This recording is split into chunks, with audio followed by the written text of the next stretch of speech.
Hello everyone, आज हम पढ़ने वाले हैं क्लास 10 साइंस का चैप्टर नंबर 2 जिसका नाम है एसिड बेस एंड सॉल्ट्स। तो इस चैप्टर में हम एसिड बेस एंड सॉल्ट्स की फिजिकल और केमिकल प्रॉपर्टीज, उनकी रिएक्शंस, उनकी नेचर के बारे में काफ़ी अच्छे से डिटेल में समझने वाले हैं और उसके साथ में काफ़ी सारी और भी एडिशनल इन्फॉर्मेशन लेने वाले हैं। तो जनरली हम सिर्फ इतना जानते हैं कि एसिड्स खट्टे होते हैं, बेसिस कड़वे और सॉल्ट्स नमकीन होते हैं। लेकिन जब हम इनको थोड़ा सा डिटेल में पढ़ते हैं तब हमें पता चलता है कि इनकी काफ़ी सारी और भी प्रॉपर्टीज़ होती हैं। तो चलिए समझते हैं उन प्रॉपर्टीज़ को और शुरुआत करते हैं इस चैप्टर की।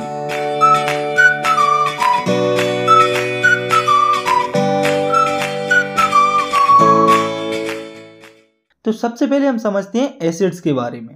तो acids are the chemical substance which are sour in taste, turns blue litmus to red and gives H+ ions in the aqueous solution. यानी कि एसिड्स वे सब्सटेंस होते हैं जो कि खट्टे होते हैं टेस्ट में और ये ब्लू लिटमस को रेड में कन्वर्ट कर देते हैं और साथ में जब इन्हें एक्वस सॉल्यूशन में डिसॉल्व किया जाता है तब ये हाइड्रोजन पॉजिटिव आयंस रिलीज करते हैं। फॉर एग्जांपल HCl यानी कि हाइड्रोक्लोरिक एसिड और H2SO4 मतलब कि सल्फ्यूरिक एसिड। इसके बाद हम समझते हैं बेसिस को। तो basis are the chemical substance which are bitter in taste, turns red litmus into blue and gives OH negative ions in the aqueous solution. यानी कि बेसिस बे केमिकल सब्सटेंस होते हैं जो कि कड़वे होते हैं टेस्ट में और जो रेड लिटमस को ब्लू में कन्वर्ट कर देते हैं और इसी के साथ जब इन्हें वाटर में डिसॉल्व किया जाता है तब ये OH नेगेटिव आयंस रिलीज करते हैं। For example sodium hydroxide and calcium hydroxide. और जो बेस वाटर में सॉल्युबल होते हैं उन्हें एल्कली कहा जाता है। तो अब हम देखते हैं types of acids and base, यानी कि ये कितने टाइप्स की होती हैं। तो अलग अलग क्राइटेरिया के लिए एसिड और बेस अलग अलग टाइप्स के होते हैं। तो पहले हम देखेंगे एसिड के टाइप अलग अलग क्राइटेरिया के लिए। तो पहला क्राइटेरिया है on the basis of occurrence. तो अकरेंस के बेसिस पर एसिड्स दो टाइप्स के होते हैं जो कि है organic acids and inorganic acids. तो ऑर्गेनिक एसिड्स वे एसिड्स होते हैं जो कि नेचुरली इस अर्थ में प्रेजेंट होते हैं, फॉर एग्जाम्पल सिट्रिक एसिड। और इसी के साथ इनऑर्गेनिक एसिड वे एसिड होते हैं जो कि नेचर में नेचुरली प्रेजेंट नहीं होते, यानी कि इन्हें हमें खुद प्रिपेयर करना पड़ता है, फॉर एग्जाम्पल HCl यानी कि हाइड्रोक्लोरिक एसिड। इसके बाद हम देखते हैं types of acid on the basis of strength. तो स्ट्रेंथ के बेसिस पर एसिड्स को दो टाइप्स में डिवाइड किया गया है जो कि है स्ट्रॉन्ग एसिड और वीक एसिड। तो स्ट्रॉन्ग एसिड वे एसिड होते हैं जो कि कंप्लीटली डिसोसिएट हो जाते हैं उसके एक्वस सॉल्यूशन में, या फिर हम कह सकते हैं कि ये वे एसिड होते हैं जो कि एक्वस सॉल्यूशन में डिसॉल्व होने पर ज्यादा H+ आयन रिलीज करते हैं, for example HCl and H2SO4। और वहीं पर वीक एसिड वे एसिड होते हैं जो कि कंप्लीटली डिसॉल्व नहीं होते उसके एक्वस सॉल्यूशन में, या फिर हम कह सकते हैं कि ये वे एसिड होते हैं जो कि एक्वस सॉल्यूशन में डिसॉल्व होने पर कम H+ आयन रिलीज करते हैं, for example formic acid and acetic acid. तो अब हम देखते हैं types of acid on the basis of concentration. तो कंसंट्रेशन के बेसिस पर एसिड्स दो टाइप्स के होते हैं जो कि है कंसंट्रेटेड एसिड और डाइल्यूट एसिड। तो कंसंट्रेटेड एसिड वो एसिड होते हैं जिनमें कि किसी और सॉल्यूट या वाटर की बहुत ही कम क्वांटिटी प्रेजेंट होती है, यानी कि ये प्योर एसिड होते हैं, for example concentrated hydrochloric acid. और वहीं पर डाइल्यूट एसिड वे एसिड होते हैं जिनमें कि सॉल्यूट या वाटर की क्वांटिटी थोड़ी सी ज़्यादा होती है और ये नेचर में थोड़े से पतले होते हैं, for example dilute HCl and dilute H2SO4 etc। तो एसिड के टाइप्स को समझने के बाद अब हम समझते हैं टाइप्स ऑफ बेसिस। तो पहले हम देखते हैं types of basis on the basis of occurrence. तो अकरेंस के बेसिस पर बेसिस को दो टाइप्स में डिवाइड किया गया है जो कि organic base and inorganic base. तो ऑर्गेनिक बेस वे बेस होते हैं जो कि नेचुरली ही इस अर्थ में प्रेजेंट होते हैं, फॉर एग्जाम्पल पायराडीन। और इनऑर्गेनिक बेस वे बेस होते हैं जो कि नेचुरली इस अर्थ में प्रेजेंट नहीं होते, इन्हें हमें सिंथेटिक तरीकों से बनाना पड़ता है, फॉर एग्जाम्पल सोडियम हाइड्रोक्साइड। इसके बाद हम समझते हैं types of basis on the basis of strength. तो स्ट्रेंथ के बेसिस पर बेसिस को टू टाइप्स में डिवाइड किया गया है जो कि है strong base and weak base. तो स्ट्रॉन्ग बेस वे बेस होते हैं जो कि कंप्लीटली डिसोसिएट हो जाते हैं उसके एक्वस सॉल्यूशन में, या फिर हम कह सकते हैं वो बेस जो एक्वस सॉल्यूशन में डिसॉल्व होने पर ज्यादा OH नेगेटिव आयंस रिलीज करते हैं, फॉर एग्जाम्पल सोडियम हाइड्रोक्साइड। और वहीं पर वीक बेस वे बेस होते हैं जो कि कंप्लीटली डिसोसिएट नहीं होते उसके एक्वस सॉल्यूशन में, या फिर हम कह सकते हैं ये वो बेस होते हैं जो कि एक्वस सॉल्यूशन में कम OH नेगेटिव आयंस प्रोड्यूस करते हैं, फॉर एग्जाम्पल अमोनिया। तो अब हम देखते हैं types of basis on the basis of concentration. तो कंसंट्रेशन के बेसिस पर भी बेसिस टू टाइप्स के होते हैं जो कि कंसंट्रेटेड बेस और डाइल्यूट बेस। तो कंसंट्रेटेड बेस वो बेस होते हैं जिनमें कि वाटर की या किसी और सॉल्यूट की बहुत कम क्वांटिटी प्रेजेंट होती है और ये थोड़े से गाढ़े बेस होते हैं, for example concentrated NaOH, for example concentrated sodium hydroxide. और वहीं पर डाइल्यूट बेस वे बेस होते हैं जिनमें कि वाटर या किसी और सॉल्यूट की क्वांटिटी काफ़ी ज़्यादा होती है और ये थोड़े से पतले होते हैं। For example dilute sodium hydroxide. तो यहाँ तक हमने एसिड बेस की कुछ कॉमन प्रॉपर्टीज और उनके टाइप्स को समझ लिया है। लेकिन अब हम ये देखते हैं कि हमें पता कैसे चलता है कि कोई कंपाउंड एसिड है या बेस है। तो इसके लिए हमारे पास होते हैं इंडिकेटर्स। तो आइए समझते हैं इन इंडिकेटर्स के बारे में। तो these are the chemical substance which changes their colour और smell in the presence of an acid और बेस। यानी कि इंडिकेटर्स वे केमिकल कंपाउंड्स होते हैं जो कि एसिड या बेस की प्रेजेंस में अपने कलर या स्मेल को चेंज कर देते हैं। इसके बाद हम देखते हैं इंडिकेटर्स के टाइप, यानी कि टाइप्स ऑफ इंडिकेटर। तो बेसिकली इंडिकेटर्स 3 टाइप्स के होते हैं जो कि है नेचुरल इंडिकेटर्स, सिंथेटिक इंडिकेटर्स और ऑल्फैक्टरी इंडिकेटर्स। तो सबसे पहले हम समझते हैं नेचुरल इंडिकेटर्स को। तो ये वो इंडिकेटर होते हैं जो कि नेचर में डायरेक्टली प्रेजेंट होते हैं। फॉर एग्जांपल लिटमस और टर्मरिक यानी कि हल्दी। तो जब लिटमस एसिड के कांटेक्ट में आता है तब ये रेड हो जाता है और जब ये बेस के कांटेक्ट में आता है तब ये ब्लू हो जाता है। और ऐसे ही जब टर्मरिक एसिड के कांटेक्ट में आती है तब इसके कलर में कोई चेंज नहीं आता। वहीं पर जब ये बेस के कांटेक्ट में आती है तब ये रेड हो जाती है। तो इसके बाद हमें समझना है दूसरे टाइप के इंडिकेटर को जो कि है सिंथेटिक इंडिकेटर। तो ये वो इंडिकेटर होते हैं जो कि नेचर में नेचुरली प्रेजेंट नहीं होते हैं, इन्हें हमें खुद सिंथेसाइज करना पड़ता है। For example methyl orange and phenolphthalein. तो जब मिथाइल ऑरेंज एसिड के कांटेक्ट में आता है तब इसका कलर रेड हो जाता है। वहीं पर जब ये बेस के कांटेक्ट में आता है तब ये येलो हो जाता है कलर में। इसी तरह से जब फिनोफ्थलीन एसिड के कांटेक्ट में आता है तब ये कलरलेस रहता है और जब ये बेस के कांटेक्ट में आता है तब ये वायलेट या डार्क पिंक कलर शो करता है। और तीसरे टाइप्स के इंडिकेटर्स जो कि हमें समझना है वो हैं ऑल्फैक्टरी इंडिकेटर्स। तो ये वो सब्सटेंस होते हैं जो कि डिफरेंट स्मेल देते हैं एसिड और बेस की प्रेजेंस में। For example vanilla essence and clove oil. तो वेनिला एसेंस जिसे कि आइसक्रीम फैक्ट्रीज में यूज किया जाता है आइसक्रीम को फ्लेवर देने के लिए, जब ये एसिड के कांटेक्ट में आता है तब इसकी स्मेल बहुत ही तेजी से इंक्रीज होती है और जब यही वेनिला एसेंस बेसिस के कांटेक्ट में आता है तब इसमें से कोई स्मेल नहीं आती है। और दूसरा ऑयल फैक्ट्री इंडिकेटर है क्लोव ऑयल यानी कि लौंग का तेल।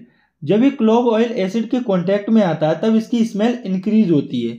वहीं पर जब ये क्लोव ऑयल बेसिस के कांटेक्ट में आता है तब इसकी जो स्मेल है वो डिक्रीज होती है। तो यहाँ पर हमारे जो इंडिकेटर्स हैं वो खत्म होते हैं और अब हमें समझना है chemical properties of acid and bases, यानी कि एसिड्स और बेसिस की केमिकल प्रॉपर्टीज। तो पहले हम देखते हैं रिएक्शन विद मेटल्स, यानी कि एसिड और बेस की रिएक्शन मेटल के साथ। तो जब एसिड मेटल के साथ रिएक्ट करता है तो सॉल्ट फॉर्म होता है और साथ में हाइड्रोजन गैस रिलीज होती है। For example 2HCl plus Zn gives ZnCl2 plus H2। यानी कि जब हाइड्रोक्लोरिक एसिड जिंक के साथ रिएक्ट करता है तब जिंक क्लोराइड फॉर्म होता है और हाइड्रोजन गैस रिलीज होती है। और वहीं पर जब कोई बेस मेटल के साथ रिएक्ट करता है तब भी सॉल्ट फॉर्म होता है और साथ में हाइड्रोजन गैस रिलीज होती है। For example 2NaOH plus Zn gives Na2ZnO2 plus H2। यानी कि जब सोडियम हाइड्रोक्साइड जिंक के साथ रिएक्शन करता है तो सोडियम जिंकेट जो कि एक सॉल्ट होता है वो फॉर्म होता है और साथ में हाइड्रोजन गैस रिलीज होती है। तो आपने देखा कि जब मेटल एसिड या बेस के साथ रिएक्ट करता है तो वो दोनों के साथ ही सॉल्ट फॉर्म करता है और साथ में हाइड्रोजन गैस रिलीज होती है। तो अब हमें ये देखना है कि ये जो हाइड्रोजन गैस हमें मिल रही है इसे हम कैसे टेस्ट कर सकते हैं, यानी कि टेस्टिंग ऑफ हाइड्रोजन गैस। तो ये जो हाइड्रोजन गैस रिलीज हो रही है उसे हम टेस्ट कर सकते हैं बर्निंग कैंडल को गैस बबल के पास लाके। तो जब बर्निंग कैंडल को हाइड्रोजन गैस के बबल के पास लाया जाता है तो वो पॉप साउंड के साथ फट जाएगी और इससे हमें हाइड्रोजन का पता चल जाएगा। उसके बाद हम देखते हैं दूसरी केमिकल रिएक्शन को जो कि है रिएक्शन विद मेटल कार्बोनेट्स और मेटल हाइड्रोजन कार्बोनेट्स। तो जब एसिड्स मेटल कार्बोनेट्स या मेटल हाइड्रोजन कार्बोनेट्स के साथ रिएक्ट करते हैं तब सॉल्ट, कार्बन डाइऑक्साइड और वाटर फॉर्म होता है। For example 2HCl plus Na2CO3 gives 2NaCl plus CO2 plus H2। यानी कि जब हाइड्रोक्लोरिक एसिड और सोडियम कार्बोनेट जो कि एक मेटल कार्बोनेट होता है उसकी रिएक्शन होती है तब सोडियम क्लोराइड, कार्बन डाइऑक्साइड और वाटर फॉर्म होता है। और ऐसे ही हम देखते हैं एसिड्स की रिएक्शन मेटल हाइड्रोजन कार्बोनेट के साथ। तो HCl plus NaHCO3 gives NaCl plus CO2 plus H2। तो जब हाइड्रोक्लोरिक एसिड रिएक्ट करता है सोडियम हाइड्रोजन कार्बोनेट्स के साथ तब सोडियम क्लोराइड, कार्बन डाइऑक्साइड और वाटर रिफॉर्म होता है। वहीं पर अगर हम बात करें बेसिस की तो जो बेसिस होते हैं वो मेटल कार्बोनेट्स और मेटल हाइड्रोजन कार्बोनेट्स के साथ रिएक्ट नहीं करते हैं। तो अब हमें देखना है कि इन दोनों कंडीशन में जो CO2 रिलीज हो रही थी उसे टेस्ट कैसे किया जाता है, यानी कि टेस्टिंग ऑफ CO2 गैस। तो CO2 को टेस्ट किया जाता है उसको लाइम वाटर से पास करके, यानी कि passing it through the lime water. तो जब CO2 को कैल्शियम हाइड्रोक्साइड, जिसे कि लाइम वाटर भी कहा जाता है, उससे पास करते हैं तो लाइम वाटर मिल्की हो जाता है और CaCO3 फॉर्म करता है और साथ में H2O भी फॉर्म होती है। और जब इस CaCO3 और H2O से CO2 गैस पास की जाती है तब ये कैल्शियम हाइड्रोकार्बोनेट फॉर्म करती है, जो कि कलरलेस सॉल्यूशन होता है। तो जब भी कोई गैस अगर लाइम वाटर को मिल्की कर दे और उसे दोबारा फिर से कलरलेस कर दे तो हम कह सकते हैं कि वो गैस कार्बन डाइऑक्साइड ही है। तो ये था हमारा कार्बन डाइऑक्साइड का टेस्ट। इसके बाद हम आगे बढ़ते हैं और समझते हैं reaction of acid and base with each other, यानी कि एसिड और बेस की आपस में रिएक्शन। तो जब एसिड और बेस आपस में रिएक्ट करते हैं तो सॉल्ट फॉर्म होता है और साथ में वाटर भी रिलीज होता है। फॉर एग्जाम्पल, जब हाइड्रोक्लोरिक एसिड और सोडियम हाइड्रोक्साइड आपस में रिएक्शन करते हैं तब NaCl, जो कि एक सॉल्ट होता है, वो फॉर्म होता है और साथ में वाटर भी फॉर्म होता है। और जब एसिड और बेस आपस में रिएक्शन करते हैं तो उस रिएक्शन को हम न्यूट्रलाइजेशन रिएक्शन कहते हैं। तो ये आपको याद रखना है कि एसिड और बेस की आपस में जो रिएक्शन होती है उसे न्यूट्रलाइजेशन रिएक्शन कहा जाता है। तो हम यहाँ से इसकी डेफिनेशन लिख सकते हैं। तो when an acid and base react to form a salt and water is called neutralization reaction. और इस रिएक्शन में H+ और OH नेगेटिव आयंस इन्वॉल्व होते हैं वाटर को जनरेट करने के लिए। इसके बाद हम देखते हैं एसिड और बेस की अगली केमिकल रिएक्शन, जो कि है reaction of metallic oxide with acids, यानी कि एसिड्स की रिएक्शन मेटेलिक ऑक्साइड्स के साथ। तो जो मेटल के ऑक्साइड होते हैं वो बेसिक होते हैं नेचर में, जैसे कि calcium oxide, magnesium oxide, ETC। तो जब एसिड मेटेलिक ऑक्साइड्स के साथ रिएक्ट करता है तब सॉल्ट और वाटर फॉर्म होता है। फॉर एग्जाम्पल, जब हाइड्रोक्लोरिक एसिड रिएक्ट करता है कैल्शियम ऑक्साइड के साथ तो कैल्शियम क्लोराइड, जो कि एक सॉल्ट होता है, वो फॉर्म होता है और साथ में वाटर भी फॉर्म होता है। इसके बाद है reaction of non metallic oxide with basis, यानी कि बेसिस की रिएक्शन नॉन मेटेलिक ऑक्साइड्स के साथ। तो जो बेसिस होते हैं वो मोस्टली नॉन मेटालिक ऑक्साइड्स के साथ ही रिएक्ट करते हैं। तो जब बेसिस नॉन मेटालिक ऑक्साइड्स के साथ रिएक्ट करते हैं तब सॉल्ट और वाटर फॉर्म होता है। फॉर एग्जाम्पल, कैल्शियम हाइड्रोक्साइड जब रिएक्ट करता है कार्बन डाइऑक्साइड से, जो कि एक बेस होता है, तब कैल्शियम कार्बोनेट, जो कि एक सॉल्ट होता है, वो फॉर्म होता है और साथ में वाटर भी रिलीज होता है। तो अब हमें देखना है what do all acids and bases have in common, यानी कि सभी एसिड्स और सभी बेसिस में आपस में क्या कॉमन होता है। तो पहले हम देखते हैं सभी एसिड्स में क्या कॉमन होता है। तो all acids have H+ ions, यानी कि जितने भी एसिड्स होते हैं सब में H+ आयंस होते हैं, लेकिन इन H+ आयंस की क्वांटिटी अलग अलग होती है अलग अलग एसिड्स में। और ये जो H+ आयंस होते हैं यही रिस्पॉन्सिबल होते हैं एसिड्स में एसिडिक प्रॉपर्टीज के लिए। इसके बाद हम देखते हैं बेसिस के अंदर क्या कॉमन होता है। तो all basis have OH negative ions, यानी कि जितने भी बेस होते हैं उन सब में OH नेगेटिव आयंस होते हैं। और अलग अलग बेसिस में OH नेगेटिव आयंस का जो अमाउंट है वो अलग अलग होता है। और ये जो OH नेगेटिव आयंस होते हैं यही रिस्पॉन्सिबल होते हैं बेसिस में बेसिक नेचर के लिए। तो एसिड और बेसिस में कॉमन चीजें समझने के बाद अब हमें समझना है acids and bases in water solution, यानी कि जब एसिड्स और बेसिस को वाटर सॉल्यूशन में डाला जाता है तब क्या होता है। तो सबसे पहले हम देखते हैं एसिड्स को। तो हम जानते हैं कि एसिड्स के अंदर हाइड्रोजन पॉजिटिव आयंस होते हैं। तो जब हाइड्रोजन पॉजिटिव आयंस वाटर के साथ रिएक्ट करते हैं तो H3O पॉजिटिव आयन फॉर्म होता है और इस H3O पॉजिटिव आयन को हाइड्रोनियम आयन भी कहा जाता है। तो अब इसे हम एक एसिड को वाटर में डिसॉल्व करके समझते हैं। तो हम एसिड ले लेते हैं HCl, यानी कि हाइड्रोक्लोरिक एसिड। तो जब HCl को वाटर में डिसॉल्व किया जाएगा तो H3O पॉजिटिव आयन यानी कि हाइड्रोनियम आयन फॉर्म होगा और साथ में Cl नेगेटिव आयन भी फॉर्म होगा। तो यहाँ पर सोचने वाली बात यह है कि ये एसिड्स का H positive ion hydronium ion में कन्वर्ट क्यों होता है। तो ऐसा इसीलिए होता है क्योंकि ये जो H पॉजिटिव आयंस होता है वो अकेला एग्जिस्ट नहीं कर सकता और इसीलिए ये हाइड्रोनियम आयन फॉर्म कर लेता है। और एसिड्स की वाटर में रिएक्शन को देखने के बाद अब हम देखते हैं बेसिस इन वाटर सॉल्यूशन। तो जब बेसिस को वाटर सॉल्यूशन में डिसॉल्व किया जाता है तो वो हाइड्रो ऑक्साइड आयन यानी कि OH नेगेटिव आयंस देते हैं। तो अब हम एक बेस को वाटर में डिसॉल्व करके देखते हैं। तो हम एक बेस ले लेते हैं NaOH, यानी कि सोडियम हाइड्रोक्साइड। तो जब सोडियम हाइड्रोक्साइड को वाटर में डिसॉल्व किया जाता है तो वो सोडियम पॉजिटिव और OH नेगेटिव आयंस में ब्रेक हो जाता है। इसके बाद हमें समझना है एक और काफी इंपॉर्टेंट टॉपिक को, जो कि है यूनिवर्सल इंडिकेटर। तो आइए समझते हैं कि ये यूनिवर्सल इंडिकेटर क्या होते हैं। तो basically it is a mixture of several indicators which show different colors at the different concentration of H+ ions in the solution। यानी कि ये जो है वो काफी इंडिकेटर्स का मिक्सचर होता है जो कि अलग अलग कलर शो करते हैं H+ आयन की अलग अलग कंसंट्रेशन पर किसी भी सॉल्यूशन में। और यूनिवर्सल इंडिकेटर कहा जाता है PH को, जिसका फुल फॉर्म होता है पावर ऑफ हाइड्रोजन या पोटेंशियल ऑफ हाइड्रोजन। तो ये जो आप देख रहे हैं ये है पीएच स्केल, जिसमें कि 1 to 14 तक नंबर होते हैं। तो अब हमें इस पीएच स्केल को अच्छे से समझना है।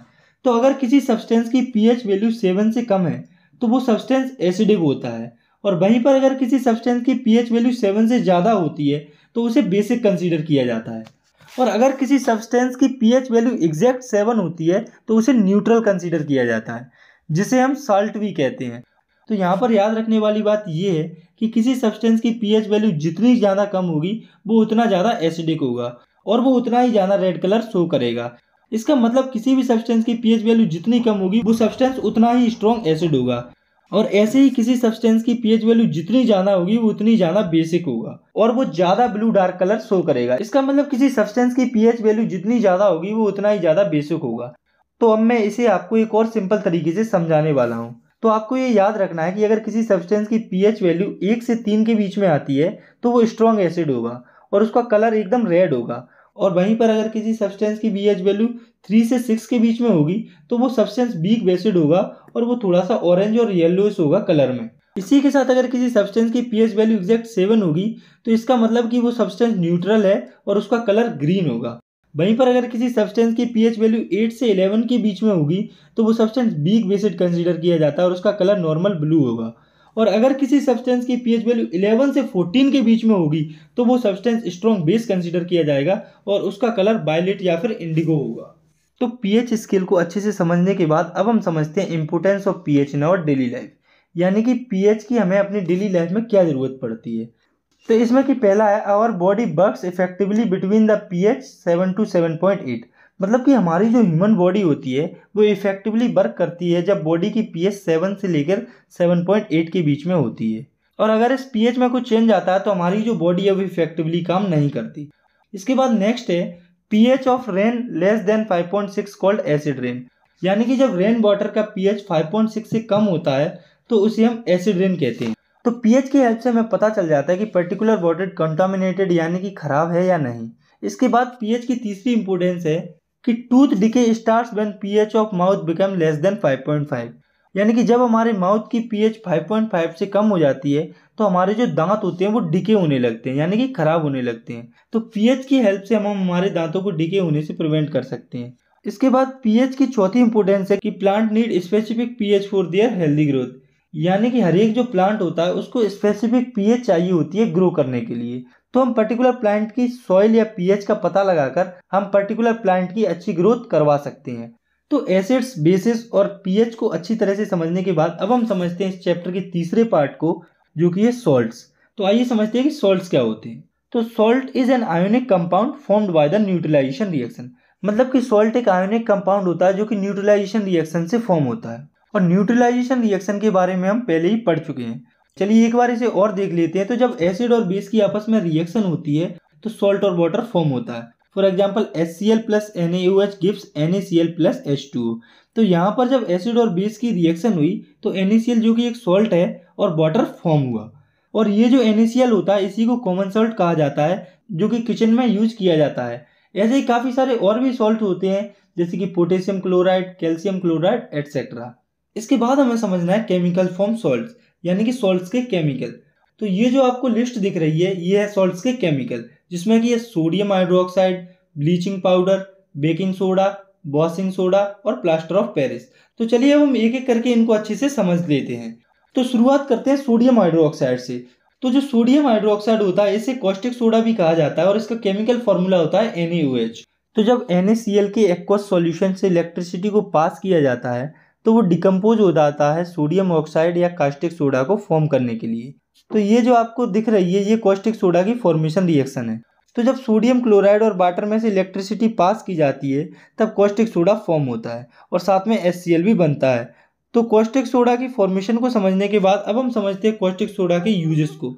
तो इसका यूज सोप्स और डिटर्जेंट बनाने में किया जाता है, पेपर को मैन्युफैक्चर करने में किया जाता है, ऑयल की रिफाइनिंग में किया जाता है और PVC मैन्युफैक्चर में भी इसका यूज किया जाता है, और इसी के साथ साथ इसको एज अ पेस्टिसाइड भी यूज किया जाता है। तो सॉल्ट्स के केमिकल में दूसरे नंबर पे हमें समझना है ब्लीचिंग पाउडर के बारे में। तो इसका केमिकल फॉर्मूला होता है CaOCl2। तो जब क्लोरीन को डाइस्लेक्ट लाइम, जिसे कि कैल्शियम हाइड्रोक्साइड कहा जाता है, उसके ऊपर से पास किया जाता है तो ब्लीचिंग पाउडर फॉर्म होता है। तो calcium hydroxide plus chlorine gives CaOCl2 जिसे कि ब्लीचिंग पाउडर कहा जाता है प्लस वाटर। तो ब्लीचिंग पाउडर की फॉर्मेशन को समझने के बाद अब हम देखते हैं इसके यूजेस को।